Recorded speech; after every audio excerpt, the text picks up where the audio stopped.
Calvario estaba una cruz, emblema de afrenta y dolor. Y yo amo esa cruz, do murió mi Jesús por salvar al más vil pecador. Oh, yo siempre amaré esa cruz, en sus triunfos mi gloria será. Y algún día en vez de una cruz, mi corona Jesús me dará.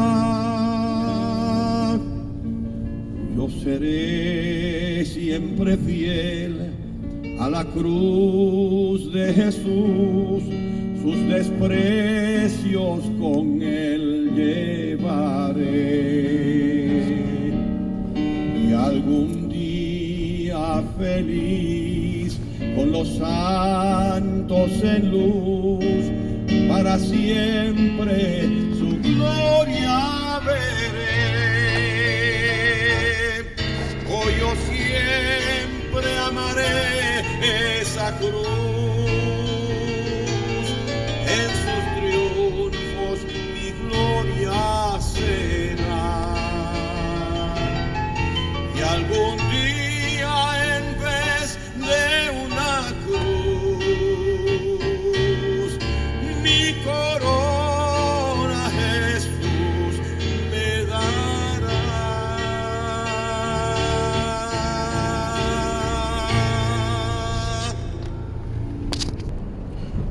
Hola, buenos días, Dios les bendiga, ¿cómo están?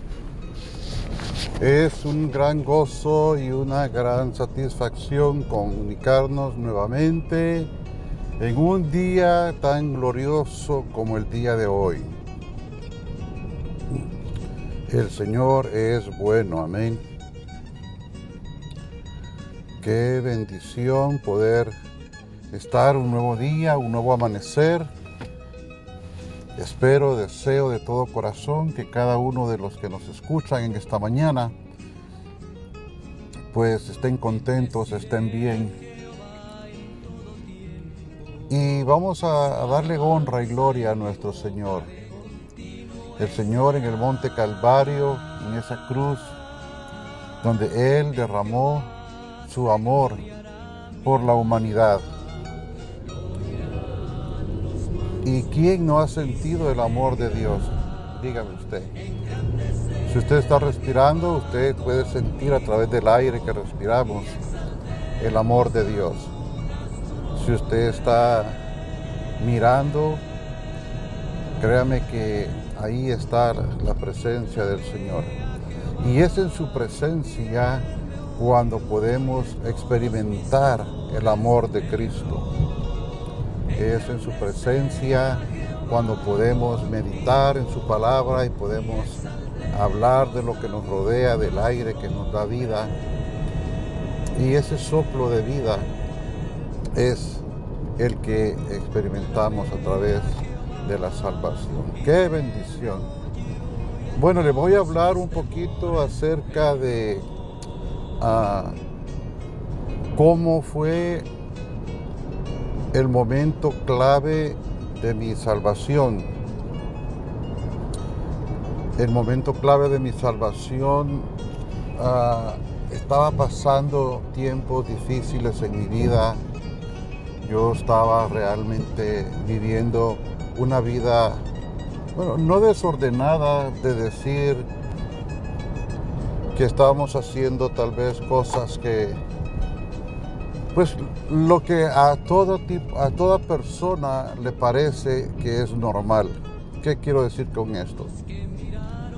Que a usted le parece normal tener fiestas, a usted le parece normal pues tener convivios, a usted le parece normal tener acercamiento social con pues los supuestos amigos y con aquellas personas que uno se rodea y estar en fiestas, en jolgorio, en escuchando música, ingiriendo bebidas alcohólicas, pasando tiempo lejos del hogar, pasando tiempo lejos de la familia, pasando tiempo lejos de Dios principalmente. Entonces, a todos se nos hace normal ir a la playa, ir al parque, a todos se nos hace normal ir a la montaña, se nos hace normal andar en bicicleta por todos lados, a todos se les hace normal todo tipo de actividades. En mi caso, pues yo trabajaba hasta llegar a tener pues 3 negocios. Mi trabajo era de hacer entregas de productos que yo mismo vendía. Entonces, pues tenía ya órdenes hechas y pues solamente tenía que ir a hacer las entregas y cobrar el dinero. Al igual que las tiendas que tenía, era solamente de tener las personas trabajando en la tienda y pues recoger el dinero y tratar de administrar. Entonces todo eso es lo que viene a resultar en el alejamiento de buscar verdaderamente a Dios. Yo pues decía en la mañana, por ejemplo, me recuerdo que una vez, en una ocasión, yo tenía que viajar para la ciudad de Santa Ana, en California, y tenía que viajar de Los Ángeles, no de Los Ángeles exactamente, pero tenía que viajar de una ciudad que se llama Van Nuys, que está 15 minutos o 20 minutos al norte de Los Ángeles, y tenía que manejar desde la ciudad de Van Nuys hasta la ciudad de Santa Ana, que era aproximadamente en ese tiempo 1 hora 15 minutos por el tráfico, no por la distancia, pero por el tráfico, que pues se me hacía difícil, pero realmente no sé cómo lo hice realmente, porque manejaba en ocasiones por todo el Freeway 405 y que era el que me conectaba más, vamos a decir, más rápido por la cantidad de tráfico que tenía que pasar por el aeropuerto, y eran tiempos difíciles realmente, pero en mi pensamiento, y le estoy contando, platicando, compartiendo todo esto, porque en mi pensamiento lo que yo estaba haciendo estaba bien, estaba correcto. Gracias a Dios nunca tuve inconveniencias con el transporte, siempre el transporte pues estuvimos bien, manejábamos, íbamos, veníamos y nunca tuvimos percances, ni aún de una llanta que se fuera a ponchar. Bueno, pero la distancia en la mañana me tomaba tiempo para llegar, en la noche trabajaba todo el día en la tienda y en la noche pues otra vez otra hora 15 minutos para regresar a casa. Es exhaustivo, después de un tiempo es exhaustivo, te consume tiempo, no te queda tiempo absolutamente de nada. Estamos hablando que en el tiempo que yo hice esto fue en el año 2006. Y yo solo trabajaba en ese lugar, en esa locación, en esa tienda. Pues lógico, mi esposa no me podía acompañar, no podía estar conmigo. Aparte de eso, era completamente una vida diferente.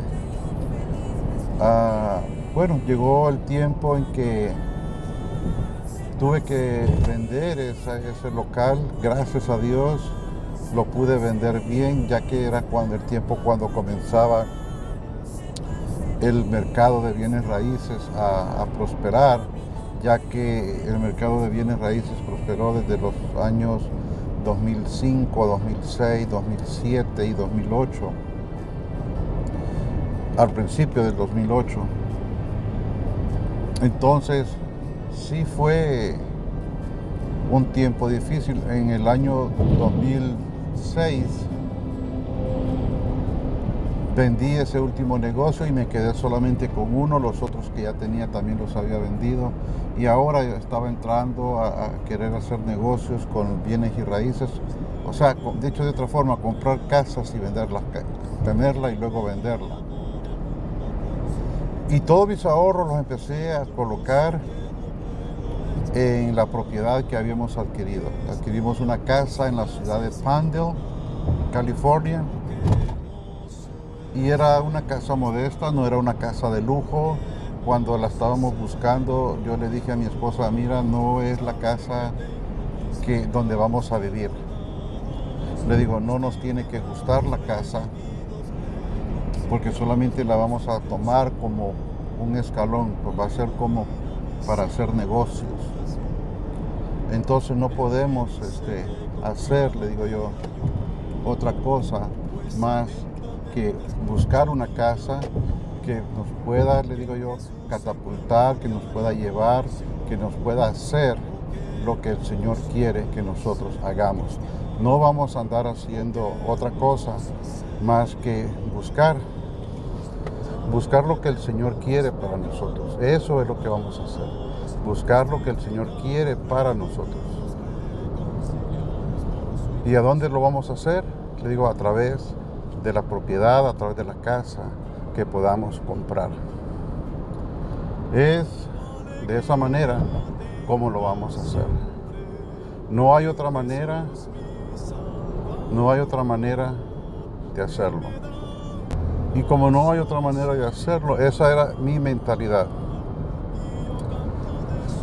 Entonces mi esposa me dice, ok, está bien, lo vamos a hacer así como tú dices, tú eres el que está teniendo el pensamiento de esa manera, pues hagámoslo así. Y pues resulta que nos metimos en una propiedad. Al poco tiempo de agarrarla, la pudimos rentar, que era lo que pues yo había pensado hacer. No era para vivir en ella, era para rentarla y tenerla como negocio. Y así la tuvimos por los primeros meses. Estuvo sola, nosotros pagábamos de nuestro dinero, hasta que por fin la pudimos rentar, y ahí comenzamos a recibir pues el pago de la renta. Bueno, todo hasta ahí estaba bien. Pero llegó un tiempo que los negocios prácticamente ya no estábamos recibiendo entrada, ya no había ventas, y el negocio que yo hacía pues era de vender productos mexicanos, era de vender productos como cintos, botas, playeras, chamarras, uniformes deportivos, gorras, todo tipo de producto mexicano que dijera el emblema de la selección de fútbol de México, los equipos de fútbol de México, uniformes deportivos, todo ese tipo de producto que pues en todos los Estados Unidos hay un gran mercado. Y pues de repente ya nos estaban llegando esas órdenes, ya nos estaban vendiendo ese producto. Había una gran cantidad de productos, medicina que se traía de México, películas que se traían de México, como las de Cantinflas, Pedro Infante y todas esas películas de Vicente Fernández, y el mercado de ese tipo. Entonces, de pronto, de la noche a la mañana, ya no estábamos recibiendo órdenes, ya no estábamos haciendo pedidos, ya el inventario que teníamos pues estaba también bastante crecido, y era una presión, era un estrés de poder pensar que cómo es posible que tengo tanto inventario y no lo puedo sacar. Y usted dirá, no, el producto, todo tipo de producto se vuelve obsoleto si no lo vende en el tiempo que se tiene que vender. Y cuando tienes un producto que es caro, al momento que se vuelve obsoleto, es obsoleto. Estamos hablando que un uniforme deportivo tiene máximo 3 meses de vida. Y si tú compras o si tú tienes en inventario 1000 playeras que te cuestan $45, $30 la unidad, y que tienes solamente 45 días para sacarlo, pues se vuelve un estrés y se vuelve un dolor de cabeza, porque pues tus inversionistas también están esperando, tus proveedores también están esperando pues el reembolso. O sea, te dieron una orden y te dieron 30 días para pagarlo y tienes que pagarlo. Entonces se vuelve estresante y se vuelve preocupante. Y esa angustia de vivir pensando en las facturas que se tienen que pagar y de vivir pensando en todo lo que tienes que cumplir. Y pues poco a poco toda la bodega donde nosotros nos suplíamos fue la primera que cayó, porque pues era la más grande, y pues nosotros comenzamos a hacer retornos y era difícil también porque las empresas no querían aceptar los retornos y le decíamos, bueno, te debo, pero aquí está el producto, entonces te lo devuelvo. Entonces decían, no, es que la venta es final. Aunque teníamos un margen de 15 días para hacer los retornos, pues cuando ya comenzábamos a tener ese enfrentamiento, ese acercamiento, pues unos aceptaron, otros no aceptaban, unos aceptaban parcialmente, y era un estrés, ya que todo el mundo estaba pues quedándose con producto y cada uno teníamos que ser responsables de lo que teníamos.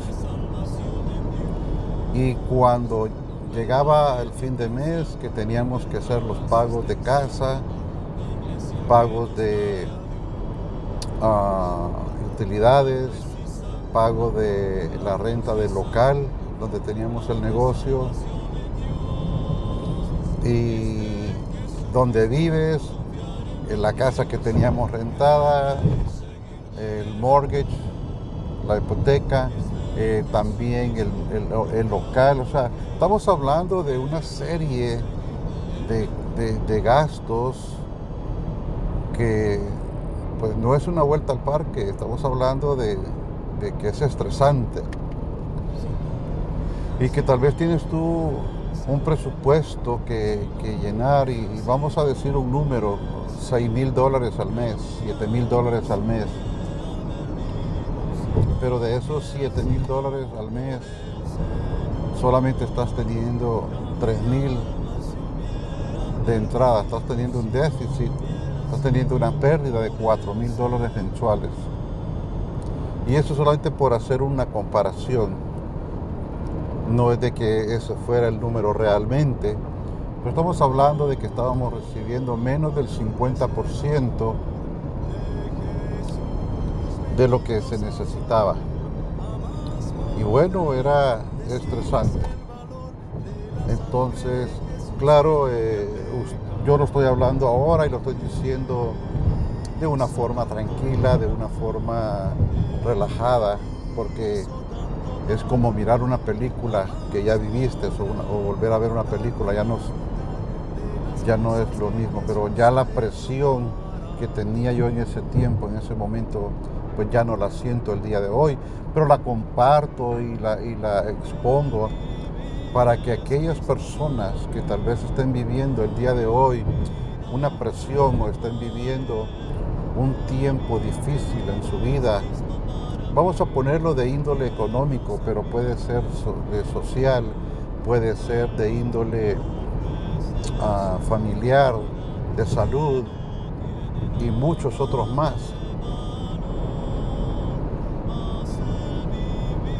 Entonces, para que sepan cómo puede la persona salir de ese atolladero, de ese encierro, porque llega un momento que la mente se frustra y la mente queda completamente sellada, porque tú en su momento te sentías y creías que tú eras quien proveía todo, te sentías que tú eras el dueño de todo, te sentías que tú eras el rey del mundo, y resulta de que no es así. De repente el mercado inmobiliario se vino abajo, se colapsó. Estamos hablando ya del año 2008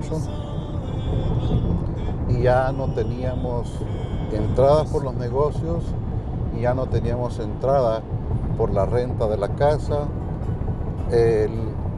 Los intereses y los precios de las casas comenzaron a devaluarse.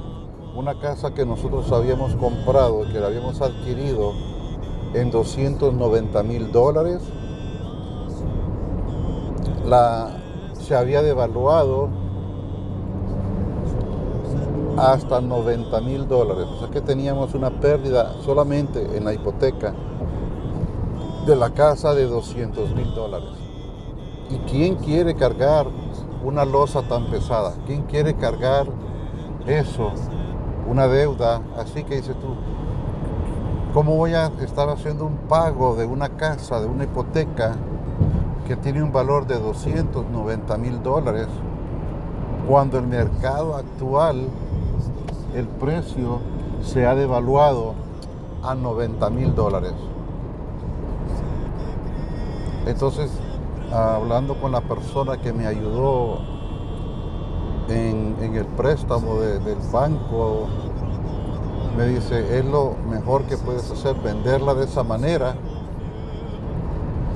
porque si te la reposee el banco es más complicado. Le creí y fue lo que hicimos. Y nos tocó pues pagar los impuestos de como que si nosotros hubiésemos recibido $290,000, a pesar de que perdimos $200,000. Esa fue también otra pérdida, tener que pagar los impuestos de todo ese dinero al gobierno. Y te quedas tú pensando qué fue lo que hice mal. En mi mente había sido yo el que me había equivocado. En mi mente yo decidí poner todos mis ahorros a trabajar ahora en el mercado de bienes raíces. O sea, escogí el momento más difícil para entrar en el negocio de bienes y raíces. ¿Y qué sucede? ¿Por qué digo escogí? Porque fui yo que tomó la decisión. No consulté a Dios, no oré, no leía la Biblia, ni aún me acordaba de que Dios existía. Entonces yo miré las riquezas y yo miré lo bueno que se podía hacer y me fui con ese pensamiento.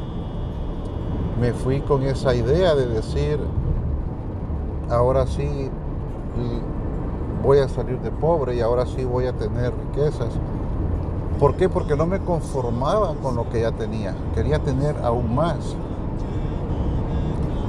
Y al estar joven como estaba, porque en ese tiempo yo tenía 36 años, 37 años, y sentirme que a la edad de 30, vamos a poner un número alrededor de 35 años,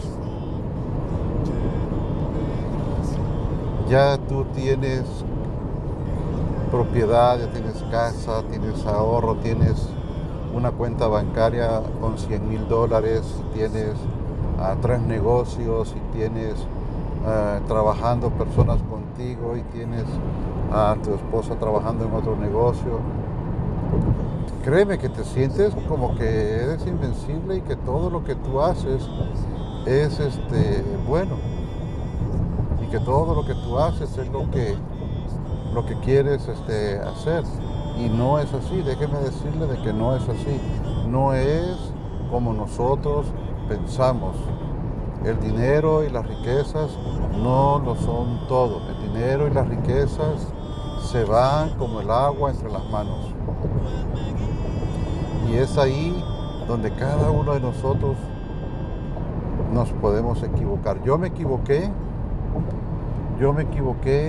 porque pensaba yo soy el que estoy haciendo todo, yo soy el que estoy proveyendo todo, yo soy el que tengo pues el sartén por el mango. Y vino esta caída estrepitosa del mercado de bienes raíces y ya no nos pudimos levantar. Entonces ahí, en esos tiempos duros, en esos tiempos difíciles, fue cuando comencé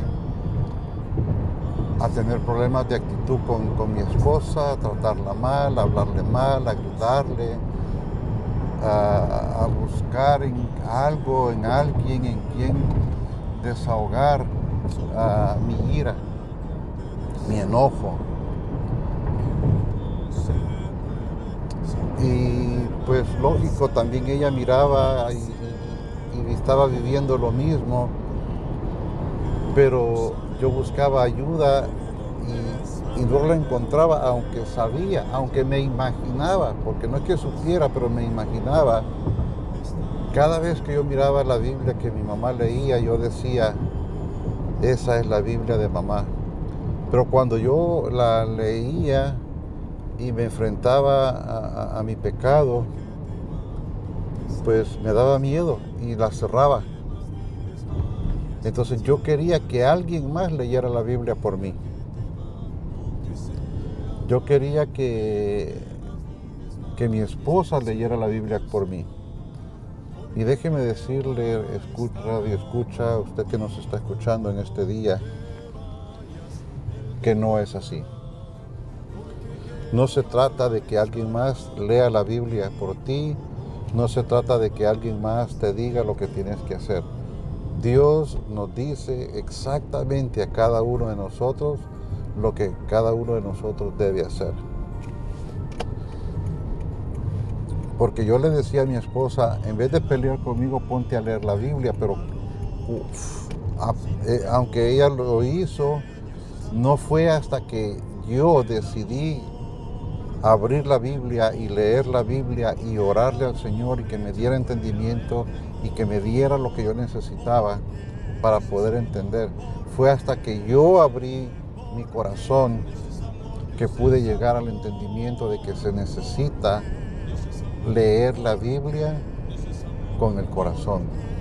Se necesita leer la Biblia y ponerle atención a lo que Dios nos está diciendo en su palabra. Es hasta que tomamos la decisión de dar un paso hacia adelante que la venda de nuestro corazón se va a caer. Es cuando cada uno de nosotros abre el entendimiento al Evangelio de Jesucristo y acepta a Jesucristo como su Salvador, es que la venda se cae de nuestro corazón. Es cuando individualmente tomamos la decisión de amar y respetar a nuestro Señor, que todo viene a caer en su lugar.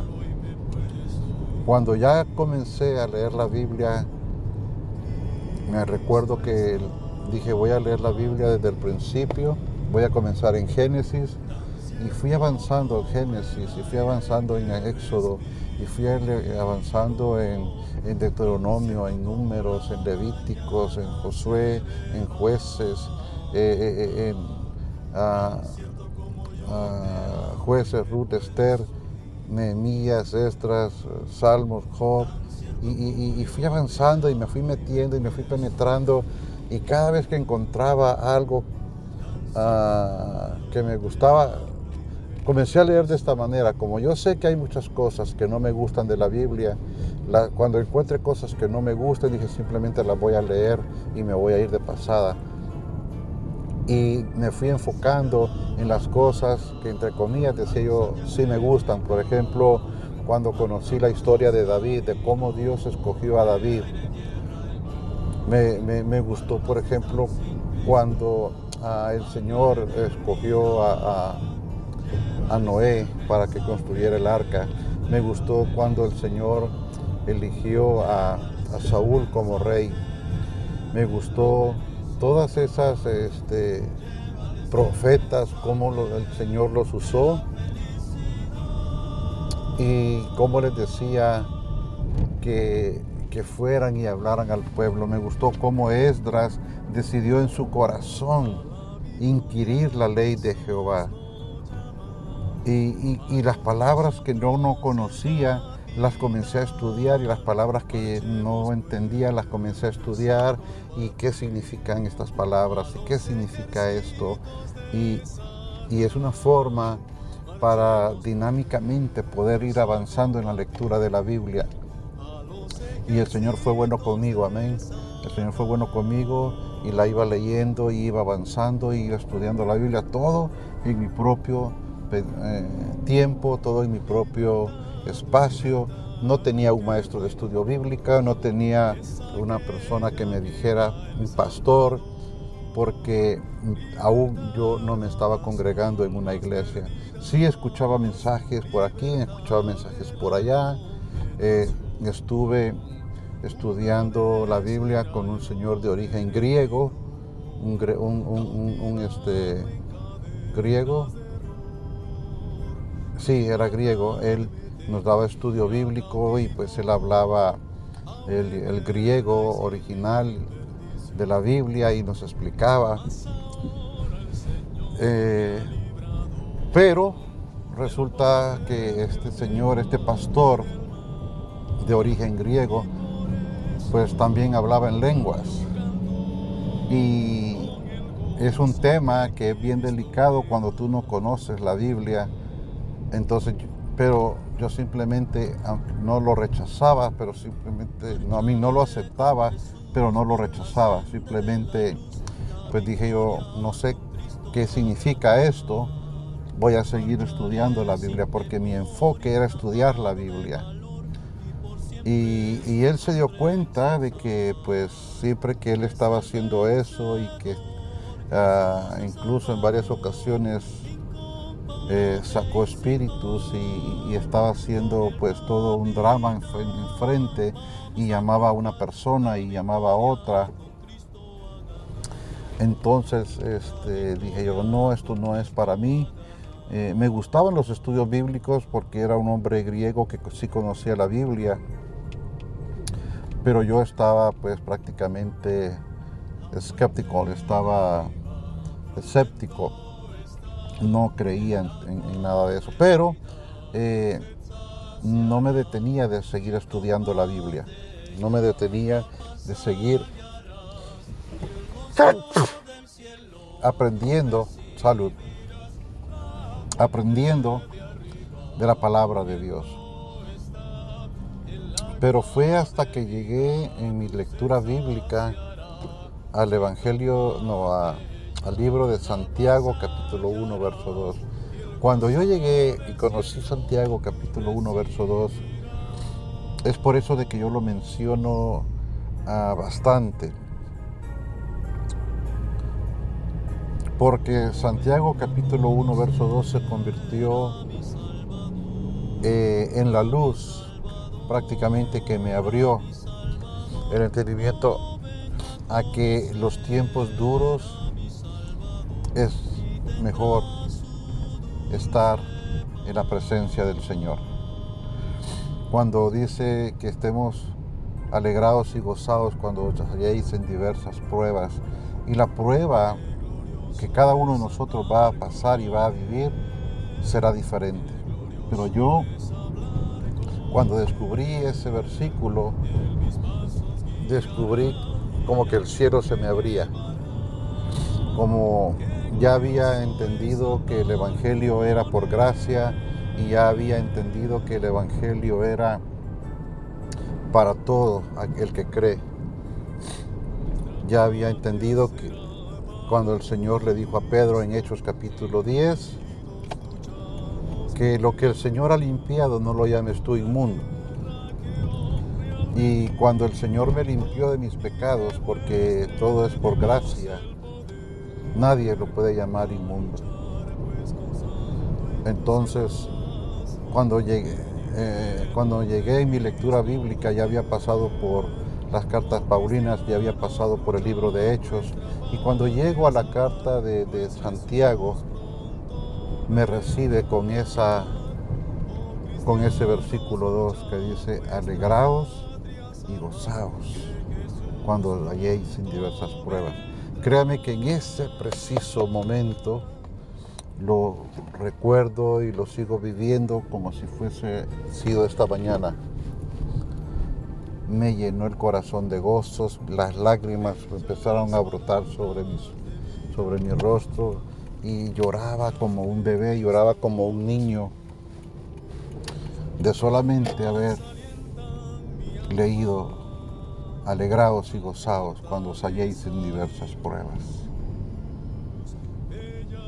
Y es en su presencia, hermanos, es en la presencia de Dios.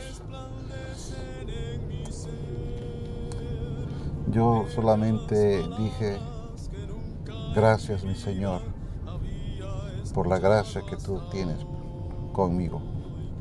Y esa es la misma gracia que cada persona que cree en el Señor puede experimentar. Yo solamente le animo para que usted abra su corazón, para que usted entienda. Y fue cuando abrí mi corazón al Señor que todas estas verdades de la Biblia fueron hechas realidad. Yo le animo a usted que escucha, que le abra su corazón al Señor. Padre, te damos gracias por el estudio de tu palabra, Señor. Gracias, Señor, porque nos has dado el entendimiento. Gracias, Señor, porque tú guías nuestra vida, tú guías nuestras decisiones. Y, Señor, aunque nos hemos equivocado muchas veces, tú estás en cargo de todo. Te pido, Señor, que nos sigas guiando, que nos sigas abriendo el camino, que tú sigas siendo, Señor, con nosotros.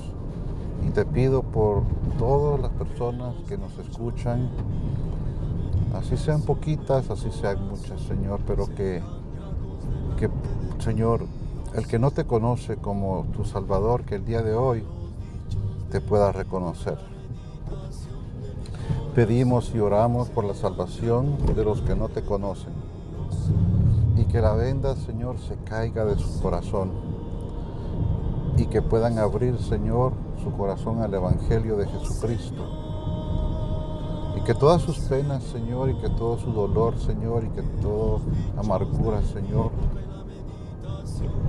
venga a sus corazones. Obra, Padre Celestial, en aquel que está buscando sabiduría. Obra, Padre Celestial, en aquel que te está buscando a ti, Señor, porque solamente tú eres quien puede hacer lo posible. Oramos, oh Padre Celestial, para que más personas puedan conocerte, para que más personas puedan llegar a ser salvos. Oramos, Señor, y pedimos, imploramos que aunque sea una persona, Señor, abra tu corazón el día de hoy. No pelee. Si usted está peleando con el Señor, usted está peleando con el Espíritu Santo el día de hoy, rinda su corazón al Señor. Rinda su corazón al Señor. Estamos orando, estamos pidiendo que interceda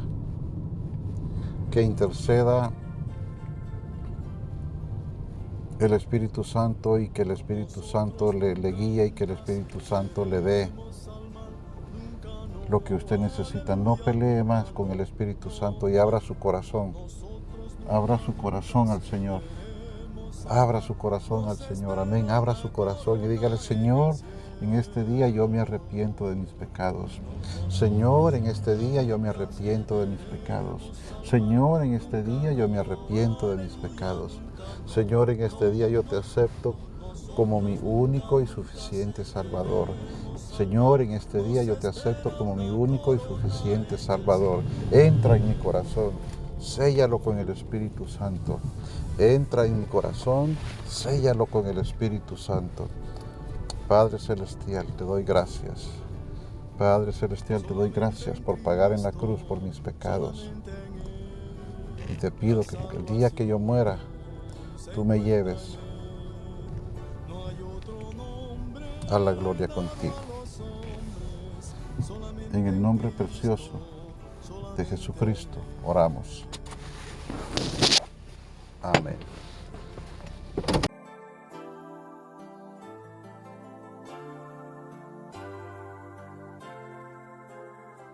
Solo el poder de Dios puede cambiar tu ser. La prueba yo te doy. Él me ha cambiado a mí. ¿No ves que soy feliz sirviendo al Señor?